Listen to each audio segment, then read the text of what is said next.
아들아, 너는 이렇게 살아라. 필립 체스터필드 지음, 이원식 옮김, 도서출판 매월당.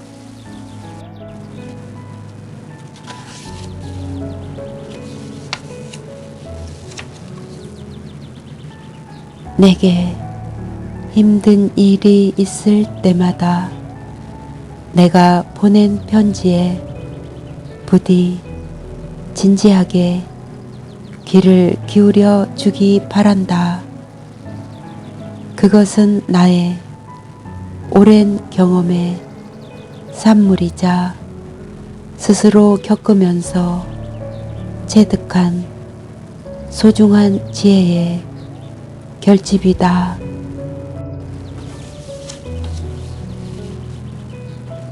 너에게 꼭 당부하고 싶은 것이 있다.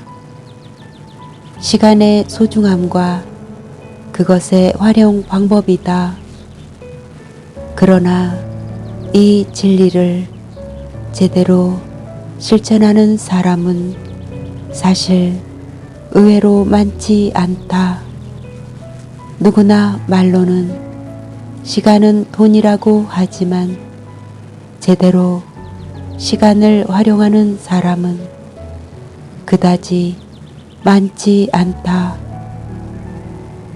허송세월을 하는 사람들조차도 시간은 돈이다 라든지 시간은 번개처럼 순식간이다 라고 그럴싸하게 말하곤 한다.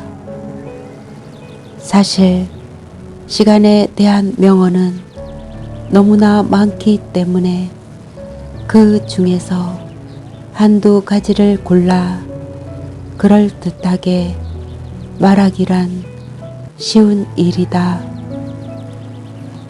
이처럼 사람들이 시간에 대해 새로운 인식을 갖기 시작한 것은 유럽 곳곳에 해시계가 등장하면서부터가 아닌가 싶다. 사람들은 매일 해시계를 보면서 시간을 잘 활용하는 일이 얼마나 귀중한 것인가를 깨닫게 되었고, 한 번 흘러간 시간은 돌이킬 수 없다는 사실 또한 알게 되었을 것이다. 그러나 이런 단순한 교훈도 그것을 이해하는 것으로 끝나면 아무 소용이 없다. 자기 스스로 타인을 이끌 수 있을 정도의 교훈을 체득하고 있지 않다면 시간의 소중함과 그 활용법을 잘 알고 있다고 할 수 없을 것이다.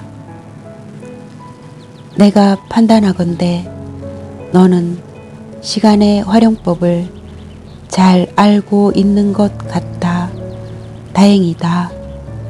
이는 대단히 중요한 일이며 그것에 따라 내 인생은 앞으로 하늘과 땅만큼 차이가 날 것이다.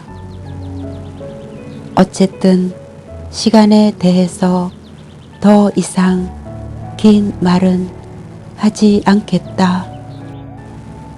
그러나 꼭 한 가지 명심해야 할 것은 내 긴 인생 중에 한 기간, 다시 말해 앞으로 2년 동안의 지식의 기초를 튼튼히 해 두라는 것을 당부하고 싶다. 이제 곧 너도 성인이 된다.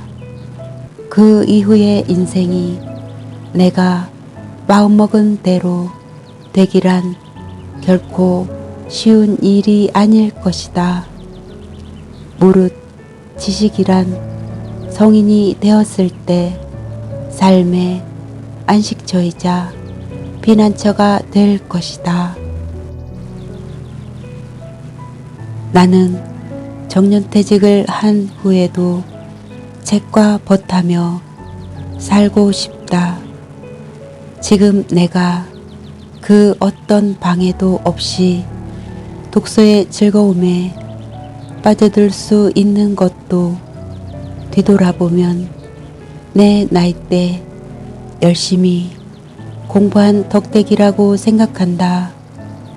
그때 조금만 더 열심히 공부했더라면 지금의 이 즐거움은 배가 되었을 것이다. 여하튼 이제 나는 세상의 모든 번잡한 일을 잊고 독서에서 평온을 찾을 수 있게 되었다. 젊었을 때 어느 정도 지식을 축적해둔 것은 참으로 멋진 일이었다고 말하고 싶다. 그렇다고 놀며 보냈던 시간이 헛된 시간이었다는 의미는 결코 아니다. 노는 것 또한 인생의 멋과 낭만을 더해주는 것이며 젊은이들의 흥치이기도 하다. 다행히도 나는 놀이에도 남들 못지않게 심취해 있었다. 그러므로 젊었을 때 마음껏 논다는 것이 어떤 것인지 잘 알고 있고 후회도 없다. 또 그러한 것에 대해 시간을 헛되이 보냈다는 생각을 한 적도 없다. 실제로 어떤 일에 직접 뛰어들지 않고 구경만 하는 사람은 그 일이 굉장할 것 같아 동경하는 법이다. 사실 굉장한 일이 아닌데도 말이다. 무슨 일이든 부딪혀 보지 않고서는 그 실체를 모르는 법이다. 앞에서 말했듯이 나는 놀이에도 심취해 있어서 주변 사람들이 놀라 탄성을 지르기도 하고 염려의 눈빛을 보내기도 했다. 그래도 후회보다는 좋은 경험이었다고 생각하고 있다. 그렇지만 지금 내가 후회하고 또 앞으로 그 일이 회한이 되리라고 여겨지는 것이 꼭 한 가지 있다.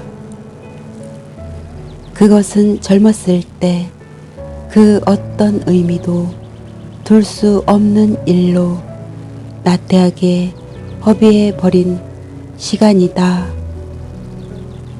내가 18세가 될 앞으로의 2년은 너의 인생에 있어 가장 중요한 시기이다.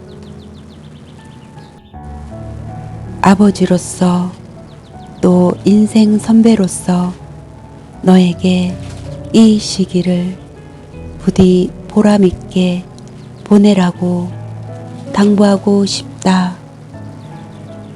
지금의 이 시기를 내가 아무런 보람 없이 흘러 보낸다면 그만큼 너의 지식의 깊이는 얕아질 것이요 인격을 형성하는 데에도 많은 손실이 따를 것이다. 반대로 내가 정말 보람 있고 알차게 시간을 보낸다면 그 시간들은 깊이에 깊이를 더하여 크나큰 이익으로 되돌아올 것이다. 앞으로 2년간 너는 학문의 기초를 굳건히 해 두어야 한다. 일단 기초를 튼튼히 다져 놓으면 내가 원하는 만큼의 지식은 언제든지 그 위에 탑처럼 쌓아갈 수 있다. 그러나 때를 놓치고 나중에 학문의 기반을 다지려고 한다면 이미 때는 늦은 경우가 많다. 젊었을 때 인생의 기반을 다져놓지 않으면 성인이 되어서 매력 없는 사람이 되어 버린다.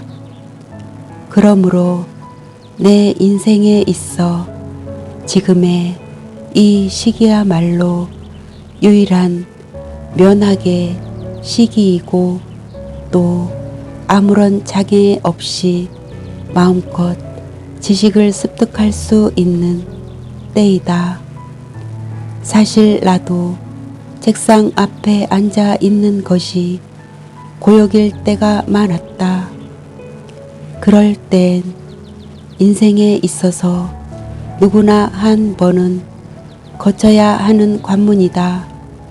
내가 1시간 더 노력하면 그만큼 빨리 이러한 구속에서부터 해방되어 자유로워진다 라고 생각해라.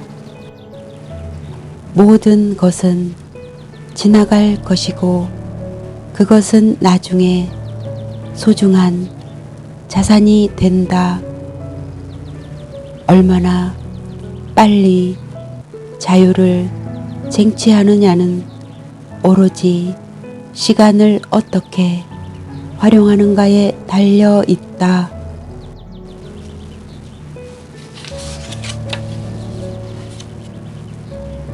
절제된 생활만 한다면 내 나이에는 건강에 큰 무리가 없을 것이다.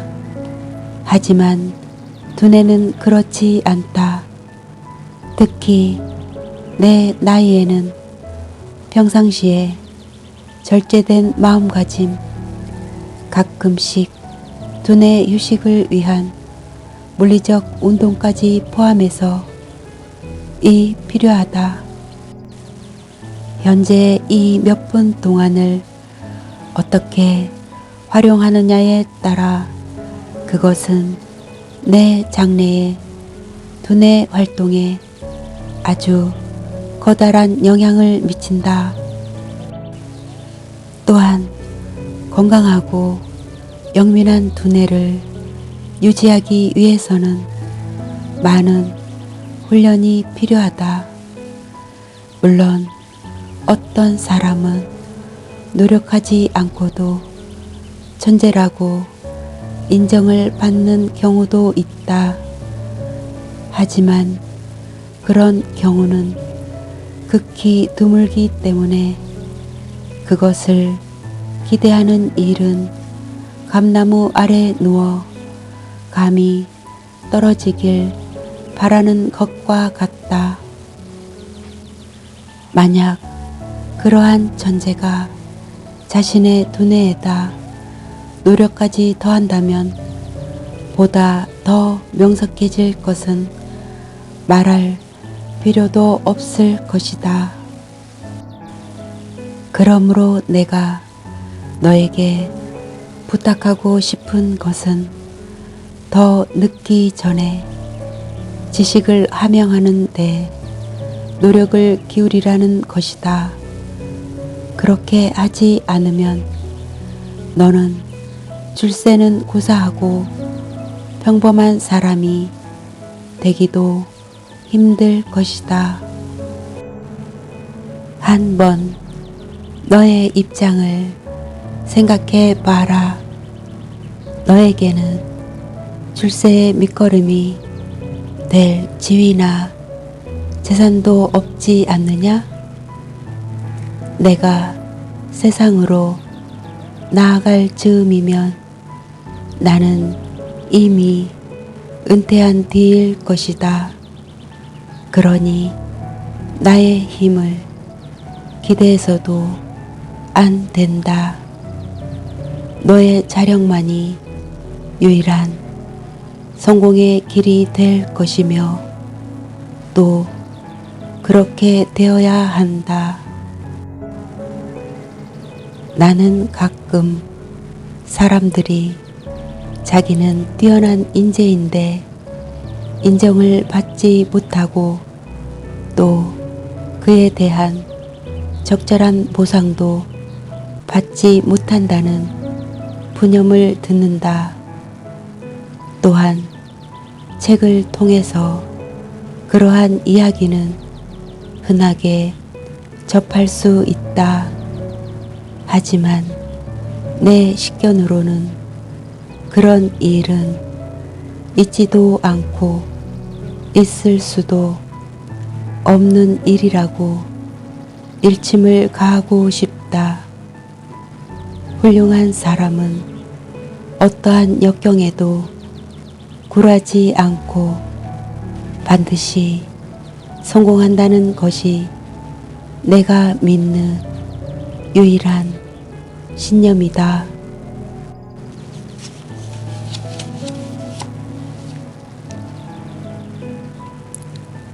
뛰어난 사람이란 지식과 견식이 뛰어남에도 불구하고 겸손함을 지닌 사람을 말한다. 견식이 얼마나 중요한 것인가는 굳이 언급할 필요도 없지만 결론부터 말하자면 견식을 갖추지 못한 사람은 외로운 인생을 살게 된다. 지식에 대해서도 자주 말했지만 자기 자신이 무엇을 목표로 삼았든지 간에 그것이 몸에 자연스럽게 배이도록 노력하지 않으면 안 된다. 겸손함은 앞서 말한 지식이나 견식에 비해 대수롭지 않게 여길지도 모르지만 뛰어난 사람이 되기 위해서는 결코 빼놓을 수 없는 요소이다. 그 사람의 태도에 따라서 지식이나 견식이 빛나기도 하고 흐려지기도 한다. 또한 사람의 마음을 가장 매료시키는 것은 지식이나 견식보다 바로 그 사람의 겸손함이다. 힘든 일이 있을 때마다 내가 보낸 편지에 부디 진지하게 귀를 기울여 주기 바란다. 그것은 나의 오랜 경험의 산물이자 스스로 겪으면서 체득한 소중한 지혜의 결집이다. 무엇보다 너에 대한 나의 애정의 증거로서 나는 내가 아닌 다른 어떤 사람에게도 아직까지 그러한 조언을 한 적이 없다. 어쩌면 너는 아직 내가 너의 장래를 걱정하고 있는 마음의 절반도 이해하지 못하고 있는지도 모른다. 지금 너는 나의 충고가 내게 어떤 도움이 되는지 잘 모르겠지만 내가 하는 말에 조금만 귀를 기울인다면 머지않아 장래에 나의 충고가 결코 헛된 것만은 아니었다는 사실을 깨닫게 될 것이다.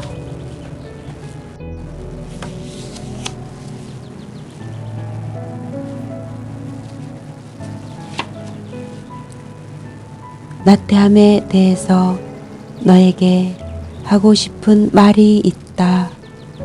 너도 알고 있겠지만 자식을 향한 아버지와 어머니의 사랑법은 크게 다르다.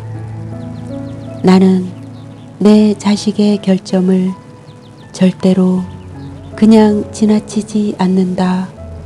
오히려 결점을 발견하면 그것을 즉시 바로잡아주는 일이 나의 의무이며 특권이라고 생각하고 있다. 또한 내가 결점을 지적하면 그것을 곧바로 개선하려고 애쓰는 것이 자식인 너의 도리라고 생각하는데 그 점에 대해 너는 어떻게 생각하는지 궁금하구나. 다행히도 지금껏 내가 본 너는 성격이나 재능에서 큰 문제점은 발견되지 않았다. 다만 조금 나태하고 집중력이 떨어지며 다소 무관심한 경향이 있는 것 같다. 이런 점은 육체적으로나 정신적으로 나약해진 노인이라면 이해가 되지만 인생의 황혼기를 맞이한 노인은 평온한 여생을 보내기를 바라는 것이 인지상정이므로 젊은이에게는 결코 용인될 수 없는 일이다. 젊은이에게는 다른 사람보다 뛰어나고 다른 사람보다 빛나겠다는 야망이 없으면 안 된다. 로마의 정치가 카이사르는 훌륭한 행동이 아니면 행동이라고 말할 수 없다 라고 했다. 너에게는 용솟음치는 활기가 부족한 것 같다. 활기가 넘치는 사람은 주위 사람들을 기쁘게 해주려고 노력하고 남보다 뛰어나고 빛나겠다는 야망을 품게 된다. 거듭 말하지만 다른 사람에게 존경을 받으려면 그만큼 노력을 해야 한다.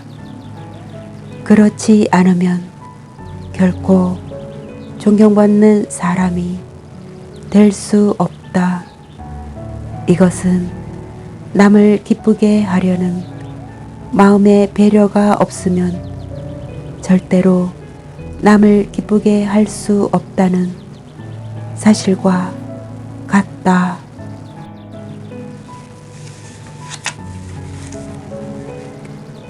사람은 누구든지 스스로 마음먹은 대로 될 수 있다고 나는 믿는다. 일반적인 지식을 갖춘 사람의 경우 자신의 능력을 개발하고 정신력을 집중해 열심히 노력만 한다면 시인일 경우 예외겠지만 그와 같이 될 수가 있다. 너는 조만간 소용돌이에 물결이 일렁이는 큰 사회의 일원이 될 것이다. 그에 대비해서 지금 내가 해야 할 일은 무엇일까? 그것은 바로 세계 각국의 정치 정세, 국가 간 이해관계, 경제, 관습, 역사 등에 대해서 두루 지식을 섭렵하는 일이다. 이런 일은 누구든지 조금만 노력하면 할 수 있는 일이다. 그러므로 그것을 하지 않는 것은 결코 용납할 수 없다. 자기가 해야 할 일을 알면서도 그것을 하지 않는다는 것은 나태함 이외에 아무것도 아니기 때문이다. 나태한 사람은 시작한 일을 끝까지 추진하지 못하고 쉽게 포기한다. 조금만 까다롭거나 귀찮아도 터득하거나 습득할 만한 가치가 있는 것은 항시 어려움이란 복병이 따르게 마련인데도 중도에서 쉽사리 좌절하고 체념해 버린다. 그 결과 수박 겉핥기에 불과한 지식만을 얻는 데에 만족하고 만다. 이것은 인내와 노력보다는 차라리 바보나 무지가 낫다 라는 생각과 조금도 다를 바 없다. 이런 사람은 모든 일에 있어 나는 할 수 없다는 부정적 사고를 갖게 된다. 실제로 진지하게 어떤 일에 봉착해서 노력하면 할 수 없는 일이란 거의 없는데도 말이다. 이런 사람들에게 힘든 일이란 곧 불가능한 일이다. 자신의 나태함을 변명하기 위해 그렇게 여기기로 작정한 것에 불과하다. 나태한 사람들에게는 어떤 일에 1시간 이상 정신력을 집중시키는 것조차 힘든 고통이다. 그렇기 때문에 그들은 무슨 일이든지 깊이 생각하지 않고 단순하게 해석하고 만다.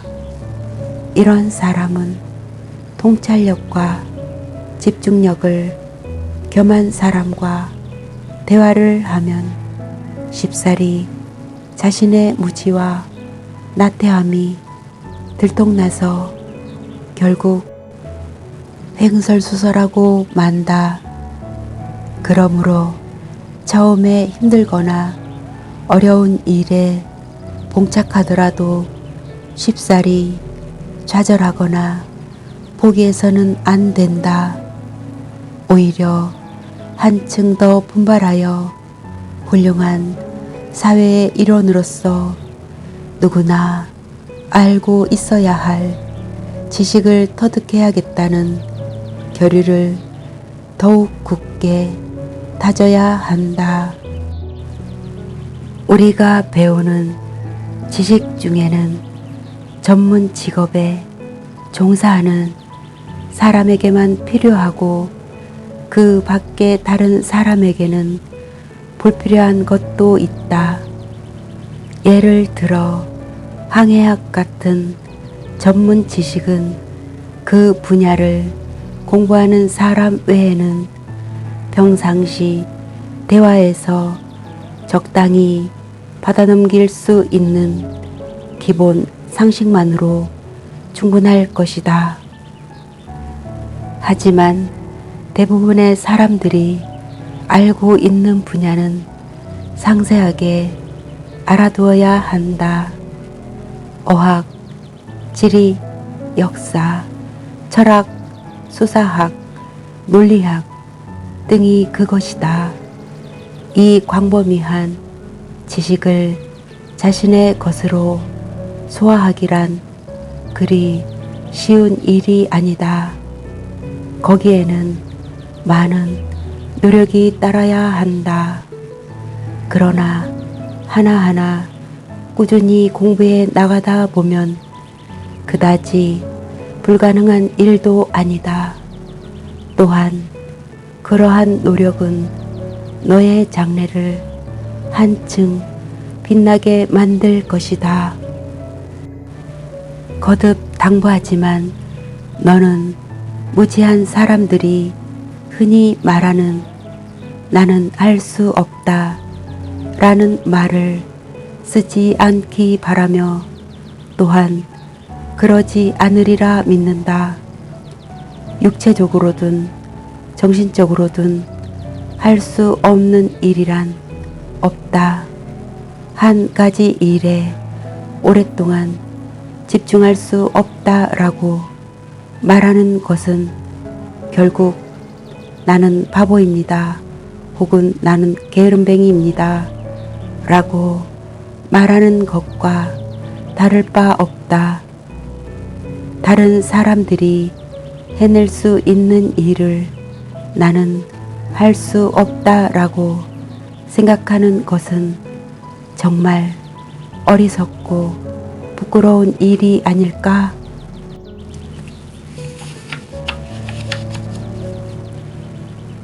세상에는 별로 중요하지도 않은 일에 집착하는 사람들이 있다.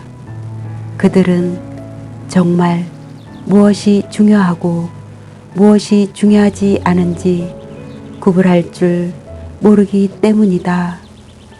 그래서 막상 중요한 일에 들여야 할 시간과 노력을 대수롭지 않은 일에 쏟는 경우가 많다.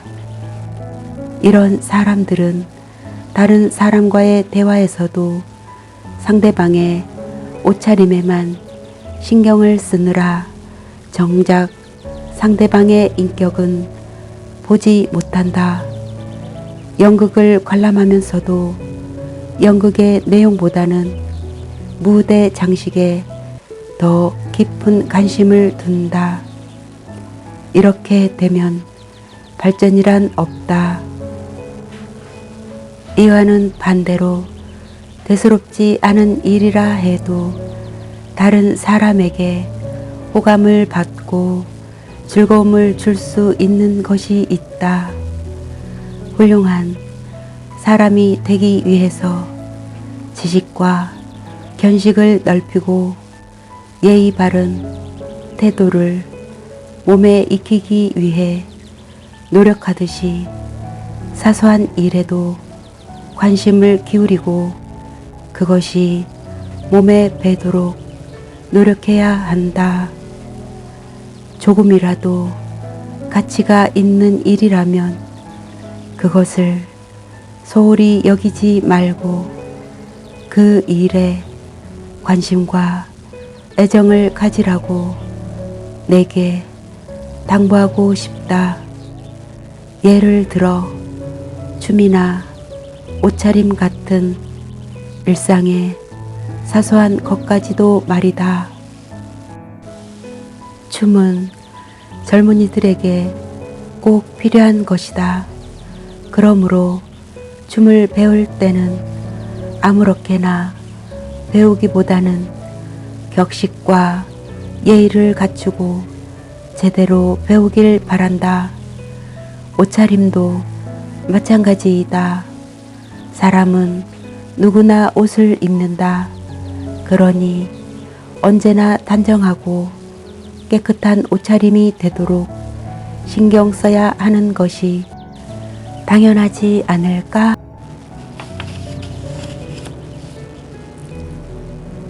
대체로 주의가 산만한 사람은 머리가 좀 모자라거나 집중력이 떨어지는 사람이다. 이런 사람과 자리를 함께하면 모든 면에서 예절에 어긋난 행동을 하기 때문에 매우 불쾌해진다. 예를 들면 어제까지 잘 대해주었던 사람에게 오늘은 돌연 냉정해지거나 여러 사람과의 대화에서도 그 속에 참여하지 않다가 갑자기 자기 멋대로 이야기의 화제를 바꿔 대화에 끼어드는 경우이다. 이런 행동은 정신력에 집중이 부족하다는 증거이다. 혹은 다른 어떤 중요한 일에 정신을 쏟고 있다고 생각할 수밖에 없다. 영국의 물리학자 뉴턴을 비롯한 창세기 이래 지금까지 존재했던 천재들에게는 주변에 많은 사람들이 있어도 혼자 사색에 몰두하는 일이 용인될 수 있었을는지 모르지만 보통 사람이 그러한 행동을 한다면 결국 그 사람의 사회생활은 끝장나고 만다. 당장 보통 사람 속에 낀 바보가 되고 마침내 주위의 동료들로부터도 고립되고 말 것이다. 이처럼 주의가 산만하고 예의가 바르지 못한 사람과 함께한다는 것은 그만큼 불쾌한 일이다. 그것은 자신을 제외한 모든 상대방을 무시하는 행동이기 때문이다. 어떤 한 사람이 다른 사람을 무시한다는 것은 결코 용서될 수 없는 일이다. 생각해 보렴. 존경하고 사랑하는 사람을 바로 앞에 두고 어떻게 정신이 산만해질 수 있겠느냐. 설령 그렇지 못하다 해도 주목할 만한 가치는 있는 법이다. 솔직한 내 의견을 말하면 정신이 산만한 사람과 함께 있느니 차라리 송장 옆에 있는 편이 낫다. 적어도 송장은 나를 무시하지는 않는다. 그런데 정신이 산만한 사람은 나에게 일말의 관심조차 없음을 무의식 중에 얘기하고 있는 것과 마찬가지다. 정신이 산만한 사람이 함께 자리를 한 사람의 인격이나 태도 그리고 그가 자란 곳의 풍습 등을 과연 정확히 표현할 수 있을까? 절대로 그렇지 않다. 정신이 산만한 사람이 어쩌다 훌륭한 사람들의 보호 속에서 일생을 보낸다 하더라도 그가 얻을 수 있는 것은 하나도 없을 것이다. 또한 지금 하고 있는 일이나 앞으로 해야 할 일에 대해서도 정신력을 집중시키지 못하는 사람은 결코 훌륭한 일을 할 수 없음은 물론 좋은 친구도 되지 못한다. 내가 볼 때 너는 주위 사람들에 대한 주의력이 다소 부족한 것 같다. 그것은 달리 보자면 내가 그 사람들을 무시하고 있다는 증거일 수도 있다. 상대방에게 무시당하고 좋아할 사람은 단 한 사람도 없다. 물론 이 세상에는 여러 부류의 사람들이 있으며 그들 중에는 어리석고 예의 바르지 못한 사람도 있다.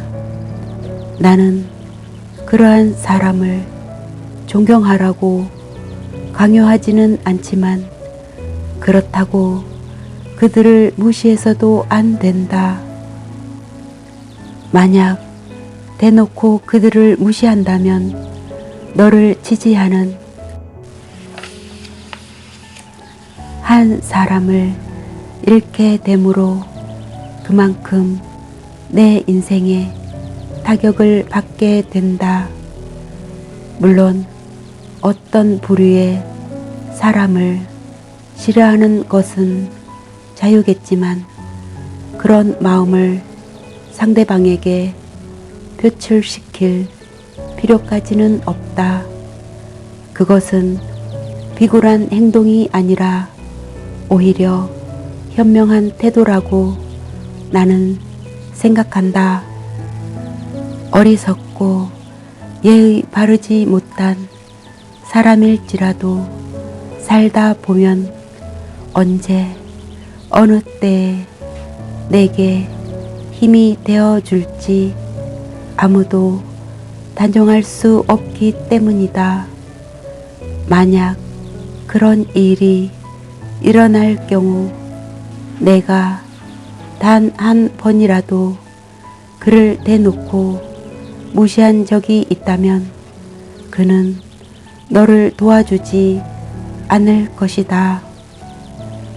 악행은 때로 용서받는 경우도 있지만 상대방을 모욕하는 것은 결코 용서받지 못한다. 누구에게나 자존심이 있기 때문에 상대방에게 무시당한 일은 결코 잊지 못하는 법이다. 어떤 사람에게 무시를 당한다는 것은 때로 자신이 저지른 범죄 이상으로 감추고 싶은 자신의 치부를 드러내는 일과 같다. 이것은 오래 남는 상처이다. 자신이 저지른 잘못을 친구에게 고백하는 사람은 있을지라도 자신의 약점이나 결함까지 털어놓는 사람은 없는 법이다. 마찬가지로 잘못을 지적해 주는 친구는 있지만 어리석음까지도 직선적으로 말하는 사람은 없을 것이다. 그것은 자기 스스로 고백하는 것이든 상대방으로부터 지적당하는 것이든 둘 다 자존심이 크게 손상되는 것이기 때문이다. 누구에게든 상대방으로부터 모욕을 당하면 분노할 정도의 자존심은 있다. 그러므로 인생의 적을 만들고 싶지 않거든 아무리 상대하기 싫은 사람일지라도 드러내놓고 무시해서는 안 된다. 자신의 우월감을 위해 다른 사람의 약점이나 결함을 폭로해서 상대를 웃음거리로 만드는 젊은이들을 가끔 본다. 그러나 너는 절대로 그런 비겁한 짓을 해서는 안 된다. 때로 다른 사람의 약점이나 결함을 이야깃거리로 삼아서 주위 사람들을 웃길 수는 있다. 그러나 그런 사소한 일로 인해 너는 평생에 적을 한 사람 만들게 되는 것이다. 더불어 그때 함께 웃었던 친구들도 나중에는 그 일을 자신과 연관시켜 생각하면서 오히려 너를 경계하게 될 것이 틀림없다. 결국 함께 웃었던 친구들까지도 너를 싫어하게 될 것이다. 뿐만 아니라 그런 행동은 자신의 품위를 실추시킨다. 심성이 고운 사람은 다른 사람의 약점이나 불행을 감추어 줄지언정 그것을 들춰내어 웃음거리로 삼지는 않는다. 사람들을 즐겁고 기쁘게 하기 위해 내가 지닌 재치나 유머 감각을 10분 발휘하라.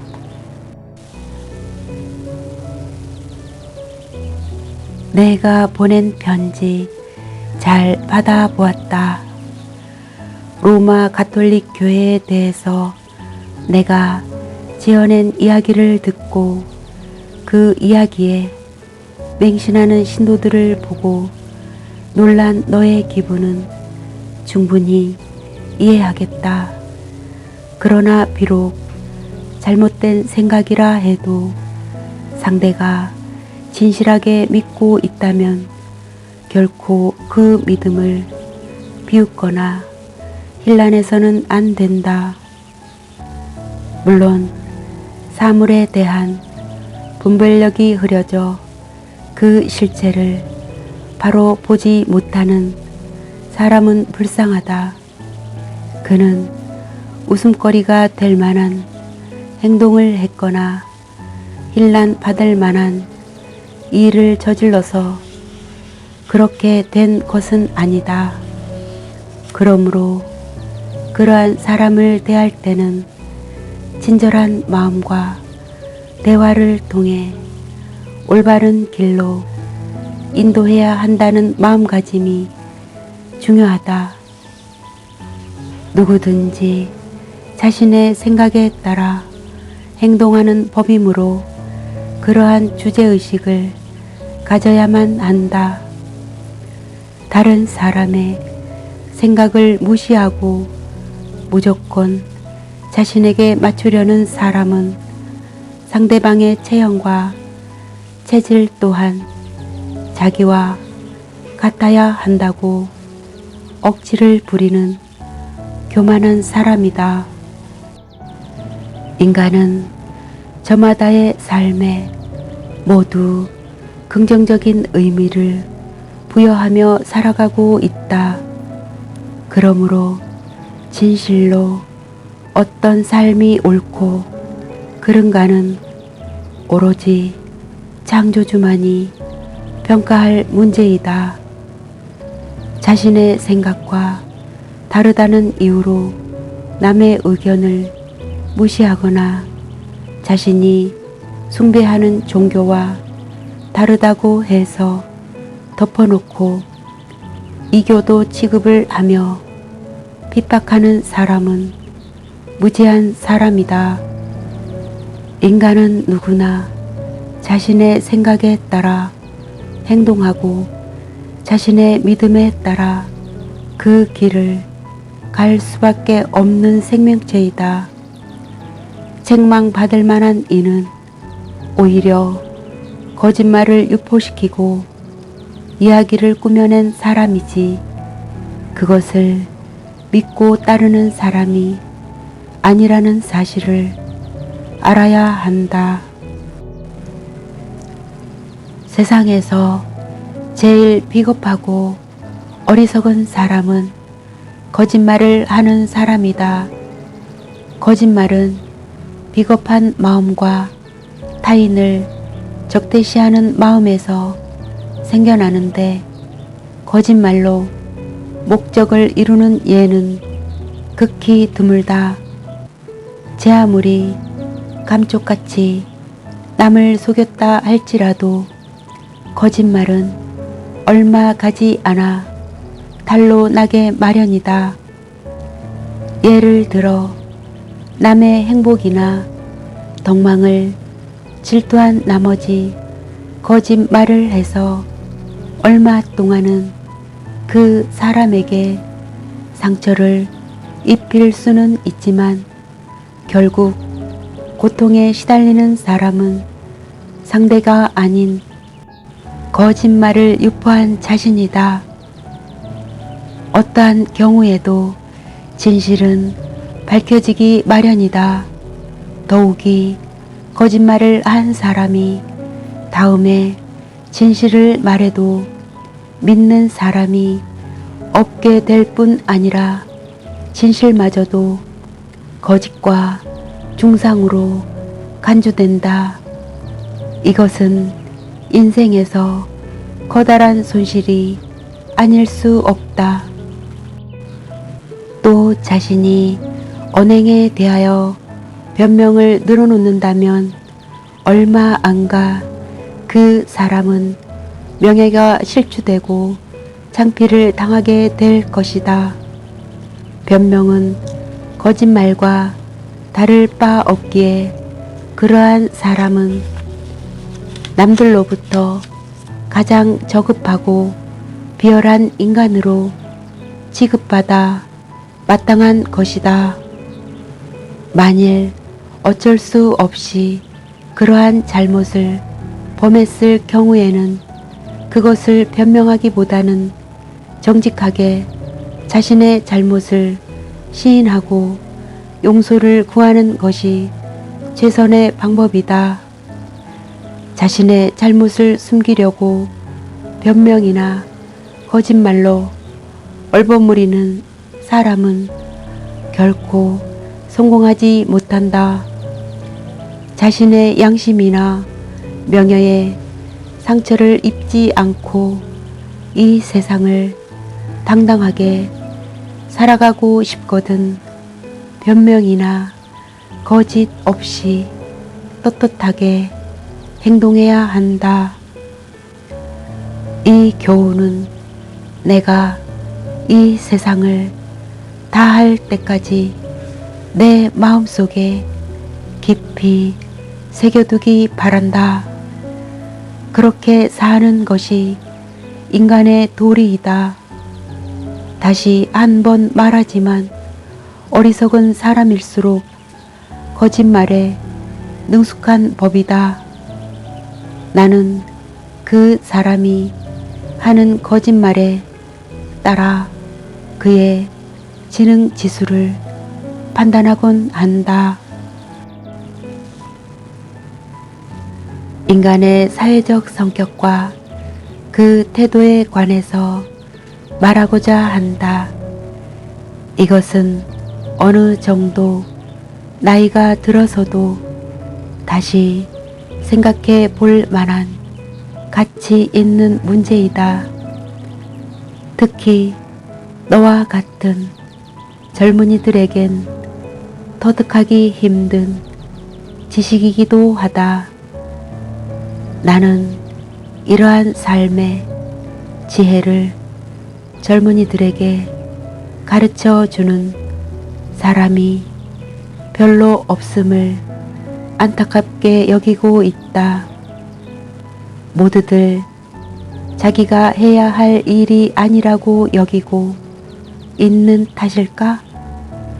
학교 선생님이나 심지어 대학의 교수까지도 자신의 전문 분야만 가르칠 뿐 삶의 지혜에 대해서는 조언을 하지 않는다.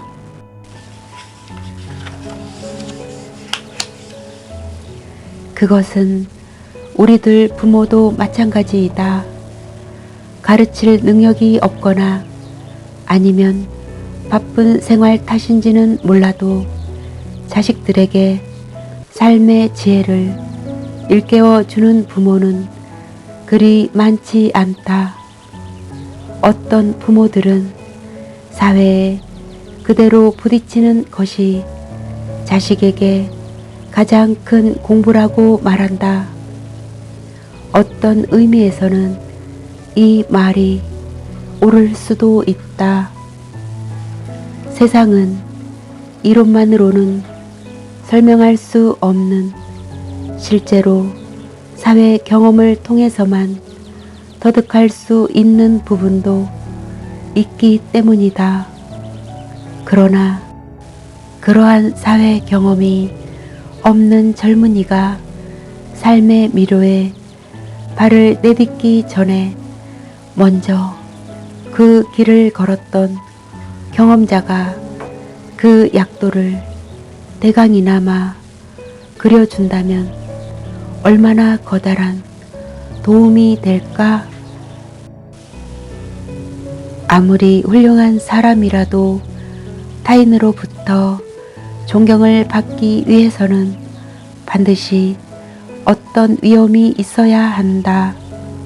수다스럽고 큰소리로 웃고 농담을 잘하고 익살맞은 데다 무턱대고 부침성 있는 태도를 취하는 사람을 위험 있다고 말할 수는 없다.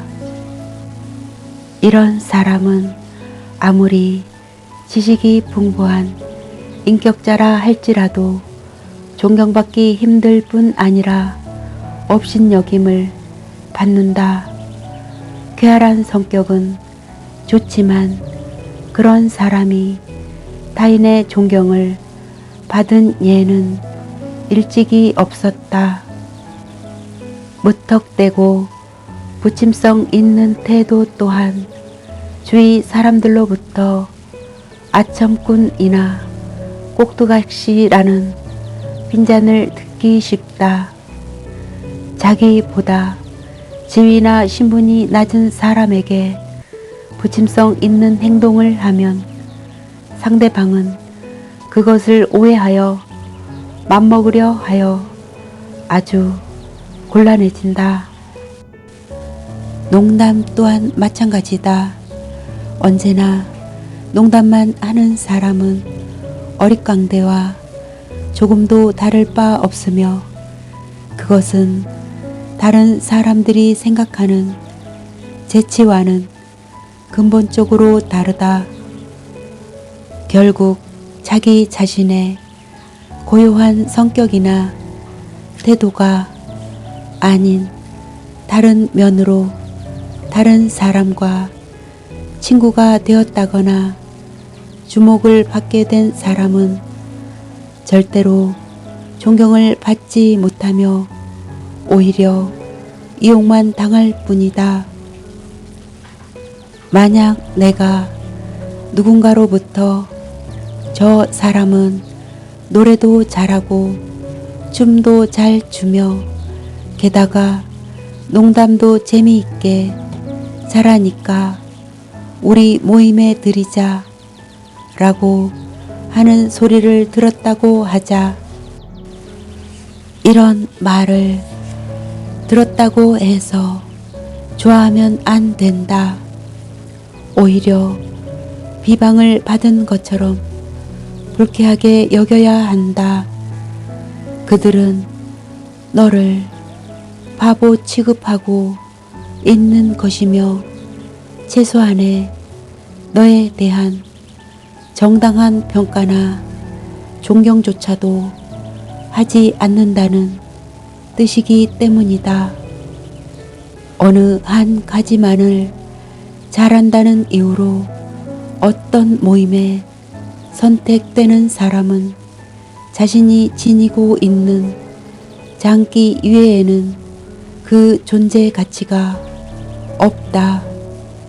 그들은 다른 면에서 그 사람의 장점이나 인격을 평가하려 들지 않을 것이고 결국 그 사람은 그들에게 이용만 당하고 존경은 받지 못하게 되는 것이다. 그렇다면 위험이 있다는 것은 어떤 것일까? 한마디로 말하자면 그것은 거만함과는 전혀 다르다. 오히려 그 반대라고 말하는 게 옳을 것이다. 농담이 기지와는 또 다른 것처럼 거만함은 결코 용기가 아니다. 거만함은 사람의 품위를 크게 손상시킨다. 거만한 사람의 자존심은 상대의 분노를 사는 것과 동시에 그 이상으로 사람들로부터 비웃음과 멸시를 당한다. 위험 있는 자세란 저급한 아부나 무책임한 행동이 아니며 매사를 무조건 부정하거나 시시콜콜 시비를 가리는 일도 아니다. 자기의 의견을 겸손하고 정확하게 말하되 다른 사람의 위험은 사람의 얼굴 표정이나 예의 바른 행동으로 나타나기도 하며 생동감 있고 절제된 행동이나 밝고 고상한 마음을 자연스럽게 내보이는 것으로 상대방으로 하여금 위험을 느끼게 하는 한 방법이다. 반대로 실없는 웃음이나 절제되지 못한 행동은 경솔한 느낌을 준다. 위험을 얼굴의 표정으로 나타낸다고 하지만 언제나 억압당하고 있는 사람의 몸부림이 결코 용기 있는 행동으로 보이지 않는 것처럼 악한 마음을 가지고 있는 사람 또한 위험 있는 사람으로 보이지 않는다.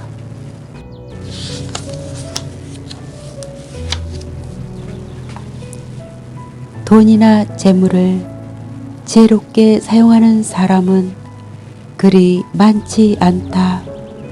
그리고 시간을 지혜롭게 활용할 줄 아는 사람은 더욱 적다. 그것은 돈이나 재물을 지혜롭게 쓰는 일보다 훨씬 더 중요하다. 나는 내가 돈이나 재물은 물론 시간까지도 모두 지혜롭게 쓸 줄 아는 사람이 되기를 바란다. 젊은 시절에는 시간에 대한 아쉬움을 별로 느끼지 못해 허비해도 괜찮다고 생각하기 쉽다. 그러나 시간을 허비하는 일은 막대한 재산을 탕진하는 것과 똑같기 때문에 뒤늦게 그것을 깨달았을 때는 이미 허비한 시간을 다시 되돌릴 수가 없다. 윌리엄 3세, 앤 여왕, 조지 1세 때 재무 대신을 지냈던 라운즈는 생전에 1펜스를 비웃는 자는 1펜스에 운다 라는 명언을 남겼다. 그는 자신의 말을 그대로 실천하여 손자에게 막대한 유산을 남겼다. 이 말을 시간에 적용하면 오늘의 1분을 비웃는 자는 내일 1분에 운다 라는 말이 된다. 그러므로 아주 짧은 시간이라도 소홀히 여겨서는 안 된다. 1분이든지 15분이든지 그 시간을 소홀히 하면 하루에도 많은 시간을 낭비하는 결과를 초래하며 그것이 1년간 지속되면 엄청난 양의 시간이 되는 것이다. 어느 날 내가 12시에 누구와 만나기로 약속을 했다고 가정하자 그날 너는 11시에 집을 나서서 약속 시간인 12시 전에 다른 두세 사람의 집을 방문할 계획을 세웠는데 그들 중 한 사람이 부재중이라면 어떻게 하겠느냐? 찻집에라도 들어가 12시까지 기다리겠느냐? 만약 내가 그러한 경우에 처했다면 나는 일단 집으로 돌아와서 그 사람에게 편지를 쓰겠다. 그러면 12시에 약속 장소로 가면서 그 편지를 붙일 수 있기 때문이다. 편지를 쓴 뒤에도 시간이 남으면 책을 읽어야겠지. 이 때에는 시간이 많지 않기 때문에 이해하기가 어려운 책은 적합하지 않다. 시집같이 짧고 지적이며 흥미로운 책이 좋을 것이다. 이렇게 시간을 현명하게 활용하면 시간이 그만큼 절약됨은 물론 여가 시간이 따분하지 않을 것이다. 세상에는 쓸데없는 것에 시간을 쏟는 사람이 많다. 그들은 안락의자에 앉아 하품만 해대며 뭔가 시작하기엔 시간이 모자라 하고 말한다. 그러나 막상 시간이 나더라도 이런 사람들은 아무런 일도 하지 않는다. 결국 할 일 없이 시간만을 허비하고 마는데 실로 안타까운 일이다. 이들은 결국 인생에서 패배할 것이다. 한가하게 시간을 보낸다는 것은 아직 너와 같은 젊은 시절에는 용납되지 않는 일이다. 그런 한가한 시간은 내 나이쯤 되었을 때에야 비로소 허용되는 것이다.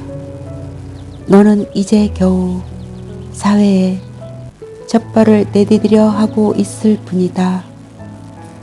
지금 내게 필요한 것은 성실과 인내, 그리고 내 꿈을 실현시키기 위한 행동력인 것이다.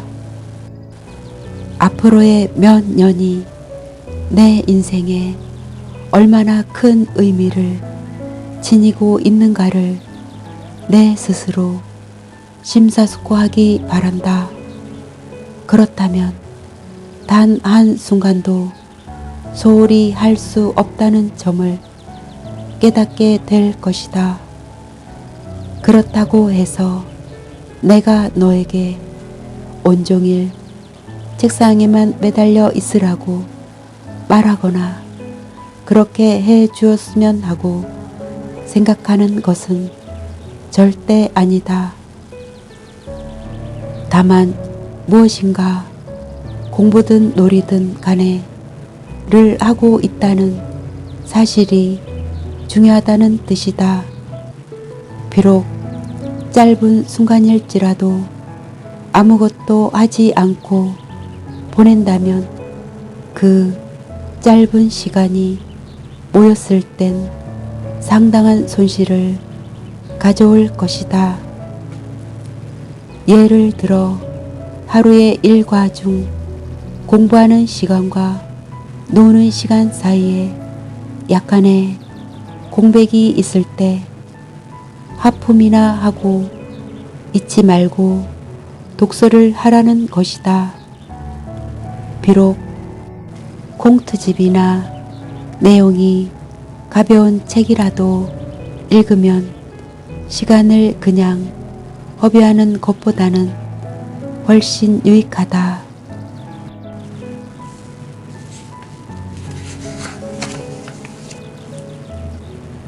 나의 지인 중에는 시간을 헛되이 보내지 않고 아주 지혜롭게 활용하는 사람이 있다. 그는 화장실에 가는 잠깐 동안의 자투리 시간까지도 잘 활용하여 고대 로마 시인의 작품을 모두 독파할 정도였다. 이를테면 호라티우스의 작품을 읽고 싶으면 시집을 사서 화장실에 갈 때마다 가지고 가서 읽는다. 그렇게 몇 번을 하다 보면 그는 따로 시간을 내지 않고서도 호라티우스의 시집을 다 보게 된다. 그의 이러한 독서법은 상당한 시간을 절약할 수 있다고 생각되지 않느냐? 너도 한번 시도해 볼 것을 권하고 싶구나. 화장실에 앉아 그냥 시간을 보내는 것보다는 훨씬 좋을 것 같다. 물론 다른 참고서와 병행해서 읽지 않으면 이해하기 어려운 과학서나 그 외에도 다소 주의를 요하는 복잡한 책은 화장실 안에서는 적합하지 않을 것이다. 그러므로 화장실에서의 독서는 가볍게 읽어도 그 의미가 충분히 통하는 책이나 그 시간 안에 읽을 수 있는 책을 고르면 좋을 것이다. 비록 짧은 시간이지만 이처럼 효과적으로 활용한다면 먼 훗날 상당한 도움이 된다는 사실을 알게 될 것이다. 그러므로 사소한 시간이라고 해서 흘려보내 버리면 나중에 그것을 되찾으려 해도 때는 이미 늦은 것이다. 나는 내가 매우 짧은 시간일지라도 그것을 의미 있게 사용해 주었으면 하고 바란다. 아무것도 하지 않는 사람보다는 무엇이라도 하고 있는 사람이 인생에 성공할 확률이 더 크다. 이러한 실천은 일이나 공부에만 국한되는 것이 아니라 놀이에도 필요하다. 인간은 놀이를 통해서 자라고 스스로의 역할을 다하는 인간으로 발전한다. 또 놀이는 인간을 자만심이나 가식적인 태도로부터 벗어나게 하여 그 참모습을 가르쳐 준다. 다소 우습게 들릴지 모르겠으나 놀 때도 빈둥거리지 말고 열심히 정신을 집중해서 그 놀이에 심취할 수 있어야 한다.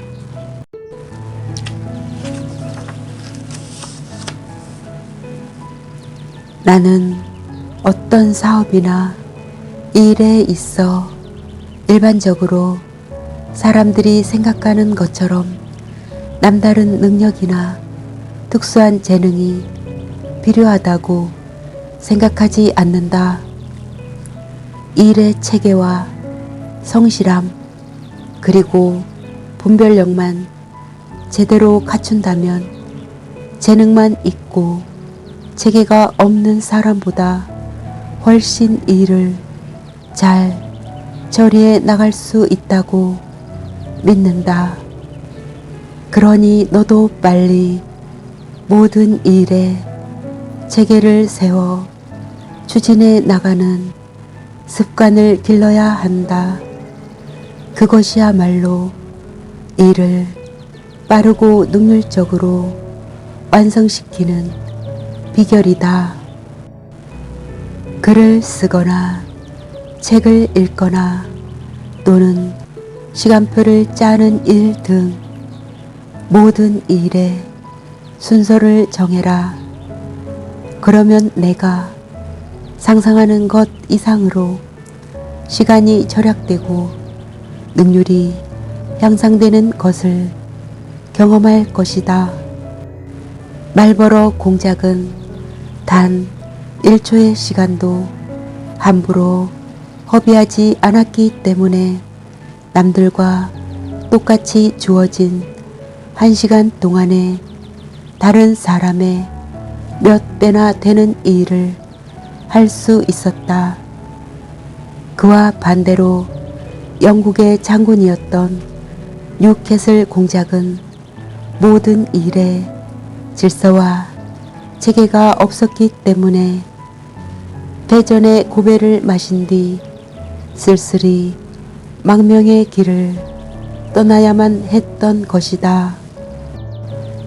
또한 영국의 수상을 지낸 로버트 월플은 다른 사람보다 10배나 더 많이 일을 했지만 정해진 체계에 따라 일을 했기 때문에 단 한 번도 당황하는 모습을 보인 적이 없었다.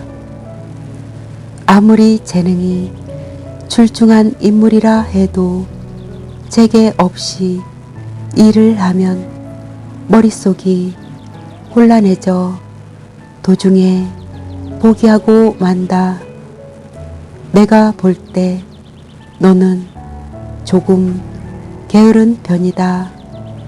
그러니 이제부터라도 성실해지기 바란다.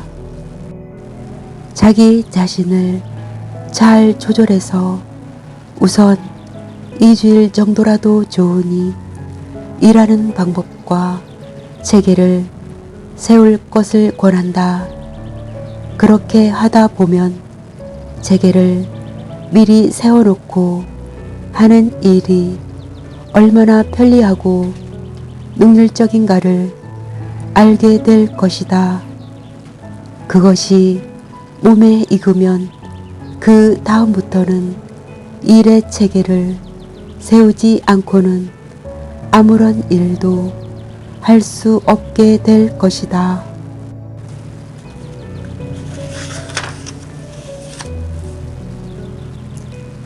우리의 인생에서 놀이와 오락은 모든 젊은이들이 한 번쯤은 부딪혀야 할 암초와 같은 것은 아닐까? 돛단배에 순풍을 가득 받아 즐거움의 바다로 출항한 것까지는 좋았지만 막상 정신을 차려보니 방향을 확인할 수 있는 나침반이나 목적지를 향해 길을 조절할 수 있는 지식조차 없다면 어떻게 할까? 그렇다면 진정한 즐거움에 이르지도 못하고 도중에 불명예스런 상처만 입을 것이다. 또한 처음 출항했던 항구로 기진맥진해서 귀향하는 수밖에 없을 것이다. 이런 얘기를 하니 마치 내가 즐거움을 금하라는 금욕주의자나 쾌락에 빠지지 말라고 설교하는 것처럼 비칠 것 같구나. 하지만 나는 그 반대로 쾌락주의자에 더 가깝고 내가 즐기고 싶은 대로 마음껏 즐기라고 권하고 싶다. 이 말은 진심이다. 내가 원 없이 즐기기를 바란다. 다만 나는 내가 잘못된 길에 빠지지 않도록 내 항로를 수정해 줄 뿐이다. 너는 어떤 일에서 즐거움을 느끼느냐? 친한 친구와 큰 돈을 걸지 않고 하는 가벼운 카드놀이나 유머 있고 품위 있는 사람들과의 즐거운 저녁 식사를 하며 지식이 풍부한 사람들과 의미 있는 대화를 나누려고 노력하느냐? 나를 내 친구로 생각하고 아무런 거리낌 없이 말해 주기를 바란다. 나는 내가 즐겨하는 놀이에 일일이 간섭하고 싶지 않다. 그보다는 내 인생의 항로를 잡아주는 길라잡이로서의 역할을 하고 싶다.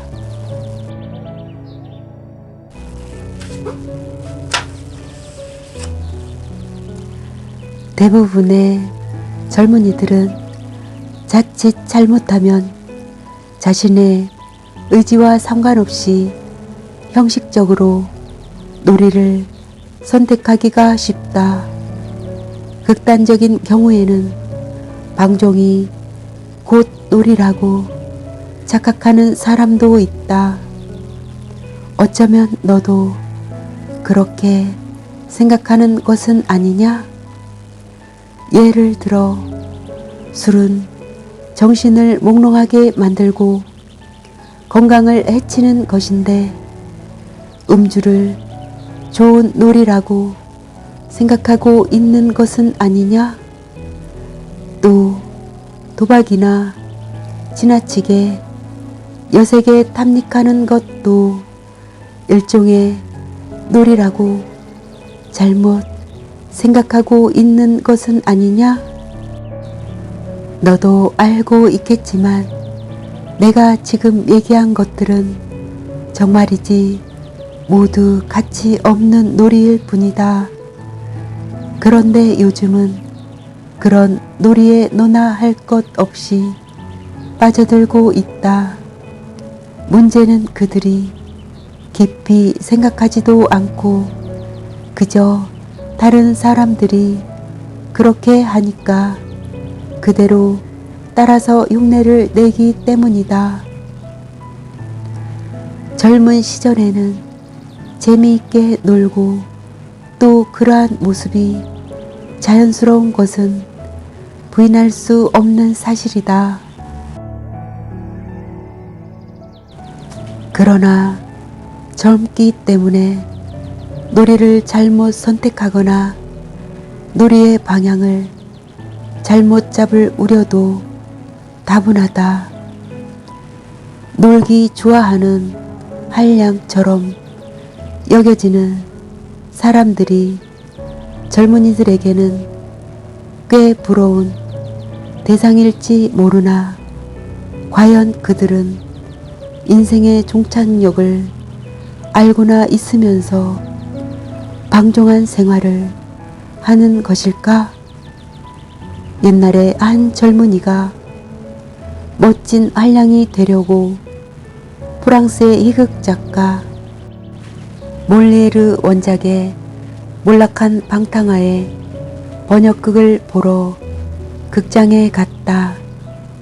주인공의 방탕한 생활에 감동한 이 젊은이는 자신도 그렇게 되기로 결심을 한다.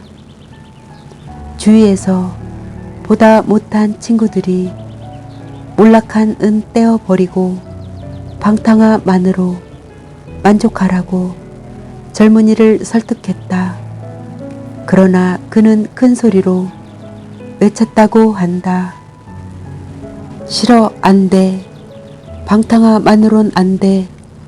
몰락한 이 붙지 않으면 완전한 방탕아가 될 수 없어.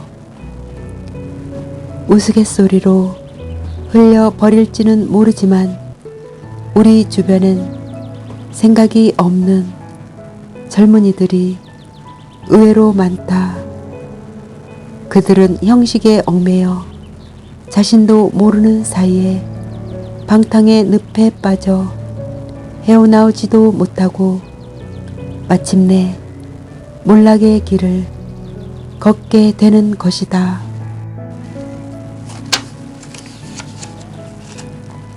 아버지로서 숨기고 싶은 부끄러운 이야기지만 너에게 도움이 될 것 같아 나의 경험을 말하겠다. 젊은 시절의 나도 예외는 아니어서 한때는 나의 진심과 관계없이 놀기 좋아하는 한량으로 비춰지기를 바랐던 어리석은 때가 있었다. 그래서 좋아하지 않은 술도 놀기 좋아하는 한량으로 보이기 위해 취할 때까지 마셨고, 또 다음날 숙취해서 깨어나지도 않은 상태로 다시 술을 마셔대는 생활을 오랫동안 반복했었다. 도박 또한 마찬가지였다. 경제적으로 큰 어려움을 받지 않았으므로 돈 때문에 도박을 한 일은 한 번도 없었지만, 그것이 신사의 필수 요건이라는 생각에서 한때 도박에도 빠져들었다. 인생에서 가장 충실했어야 할 30년간을, 그것도 그다지 좋아하지도 않으면서 어리석게도 나는 도박에 빠져 지냈다. 그리고 그로 인해 인생의 진정한 즐거움을 경험하지 못하였다. 내가 형식적인 거칠애만을 추구한 것이 새삼 수치스럽게 여겨지는구나. 아무튼 나는 그런 어리석은 행동이 떳떳하지 못함을 느꼈고, 마침내 무서운 생각이 들어 음주와 도박을 일체 중지해 버렸다. 젊은이들이 흔히 빠져들 수 있는 일종의 유행병에 걸려 의미 없는 놀이에 뛰어든 나는 결국 인생의 참된 즐거움을 모두 빼앗기고 말았지. 재산은 줄고 건강 또한 나빠졌다. 나는 지금 그 모든 것이 하늘이 내린 벌이라고 생각한다. 나의 어리석은 경험담에서 어떤 교훈을 얻었느냐? 나는 진심으로 내게 바라고 있다. 다른 사람들이 하는 놀이에 아무 생각 없이 그대로 휩쓸려서는 안 된다는 것을 굳건한 신념이 있으면 부하내동에 휘말리지 않는다. 지금 이 순간 내가 즐기고 있는 놀이를 다시 한번 생각해 보렴. 그 놀이를 계속하면 앞으로 내가 어떻게 될 것인가를, 그런 후에 그 놀이를 계속할 것인지 이제 그만 중단할 것인지를 너의 현명함으로 결정해라. 나는 너의 판단을 믿는다.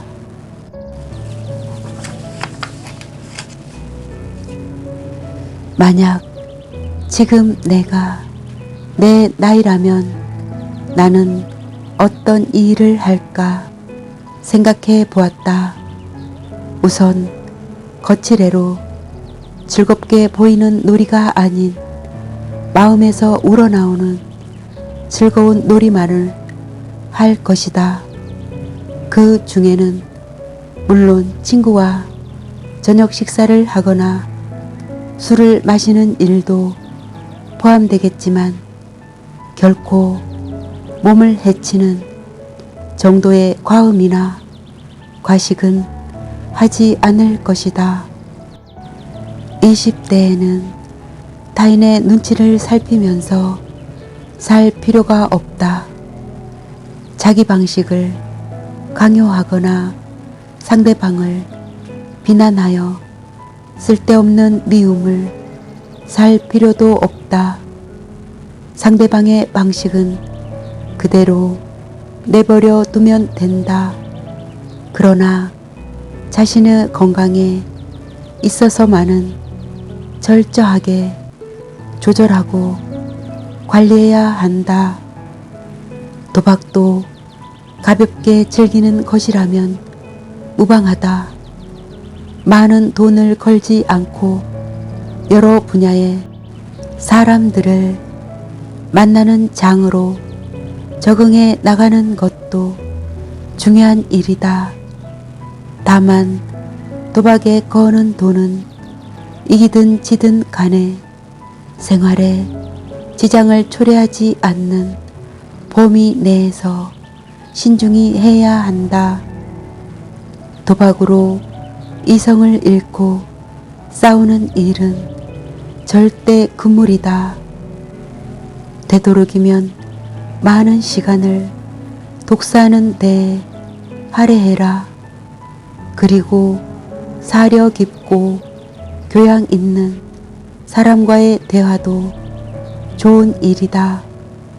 그리고 될 수 있는 한 나보다 뛰어난 사람과 하는 것이 좋다.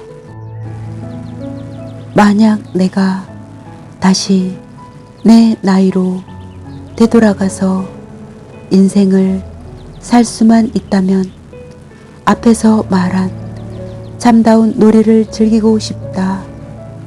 놀이의 참다움을 아는 이는 술이나 도박 같은 지나친 놀이에 빠져 몸을 망치는 일이 없다. 놀이의 참다움을 모르는 사람만이 그러한 놀이를 진정한 즐거움으로 생각한다. 예를 들어 교양 있는 사람 가운데 술에 몹시 취해 자신의 걸음걸이도 제대로 가누지 못하는 사람과 친구가 되고 싶어 하는 사람이 과연 있겠느냐?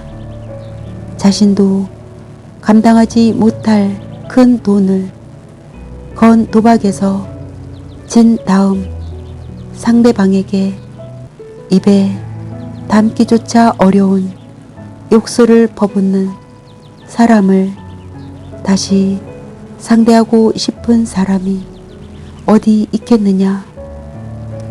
음탕한 생활 끝에 매독에 걸려 코가 반쯤 문드러지고 다리를 질질 끌고 다니는 사람과 친하게 지내고 싶어 하는 사람이 있겠느냐? 그런 사람은 아무도 없다. 방탕한 생활로 분별력을 잃고 정신없이 행동하는 사람을 교양 있는 사람들이 받아들일 리가 없고 설령 받아들인다 해도 그것은 어쩔 수 없는 경우일 것이다. 참다운 놀이를 알고 있는 사람은 결코 품위를 잃지 않는다. 악행을 거울 삼거나 악덕을 본받는 일 또한 없다. 만일 어쩔 수 없이 부독한 행동을 하게 된다면 상대를 가려 남모르게 할 것이고 그것을 자랑 삼아 뽐내지는 않을 것이다. 참다운 놀이로 인생을 즐긴다는 것은 좋은 일이다. 그러나 자기만의 놀이를 찾아서 마음껏 즐기는 일은 좋지만 섣불리 남의 흉내를 내서는 안 된다. 그럴 때에는 가슴에 손을 얹고 한 번쯤 생각해 보아야 한다. 자신에게 있어 무엇이 진실로 즐거운 일인가를 스스로 물어보고 그 생각에 따라 행동하면 된다.